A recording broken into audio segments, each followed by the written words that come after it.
from Washington, this is VOA News.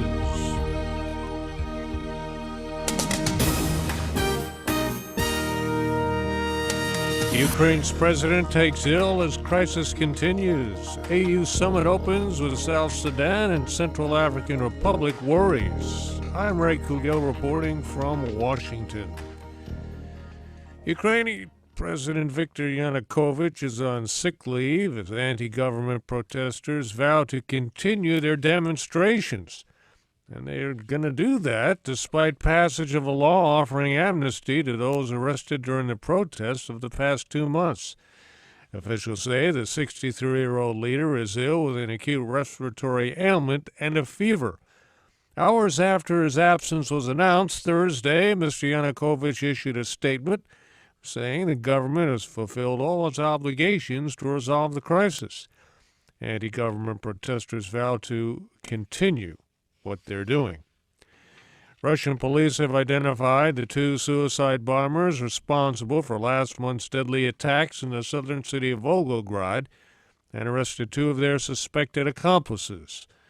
Authorities identify the bombers as members of a terrorist group in Dagestan. The December bombings in Volgograd left 34 people dead and raised fears of further attacks before or during the Sochi Winter Olympics next month. U.S. prosecutors will seek the death penalty against the suspect in last year's deadly Boston Marathon bombing. Attorney General Ray Kouguell announced the government would ask for the execution of 20-year-old Dzhokhar Tsarnaev if he is convicted. Tsarnaev is accused of detonating 2 homemade bombs at the annual race last April that killed 3 and injured more than 260 others. The White House says Syria must intensify its efforts to transport chemical weapons to the port of Latakia. That follows a news report showing work to deliver and destroy the weapons falling behind schedule. Defense Secretary Chuck Hagel reiterated U.S. concern about getting Syria's chemical weapons out of the country. I do not know what the Syrian government's motives are, or if it was incompetence, or why they are behind on delivering these materials.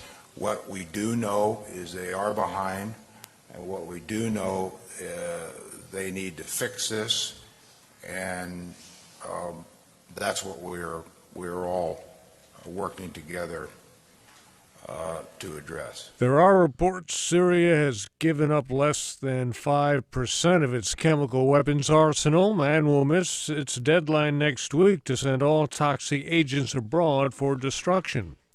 2 trials opened in France and Belgium Thursday, underscoring a worrying trend: young Europeans heading to Syria to join the ranks of Islamist fighters.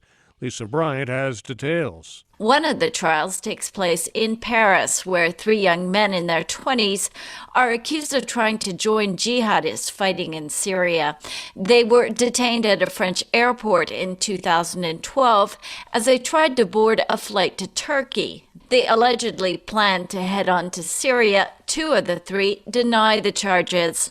A similar trial opened Thursday morning in Brussels, where 19 people are suspected of having links to radical Islamist groups in Syria and in Somalia. While the trials reflect efforts to catch the suspects before they head to Syria, experts say hundreds of others have made it.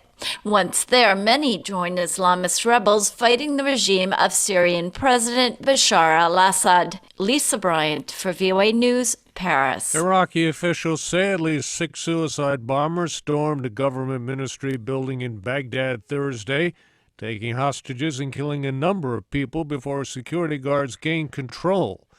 Western news reports say at least 20 people were killed in the attack on the Ministry of Transportation building.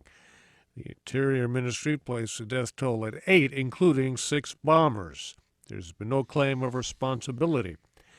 The African Union Summit opened Thursday in Addis Ababa with a call for greater support to end the conflicts in South Sudan and the Central African Republic.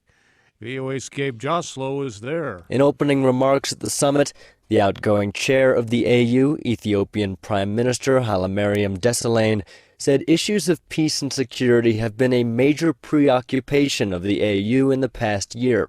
He put particular emphasis on the crises in South Sudan and the CAR.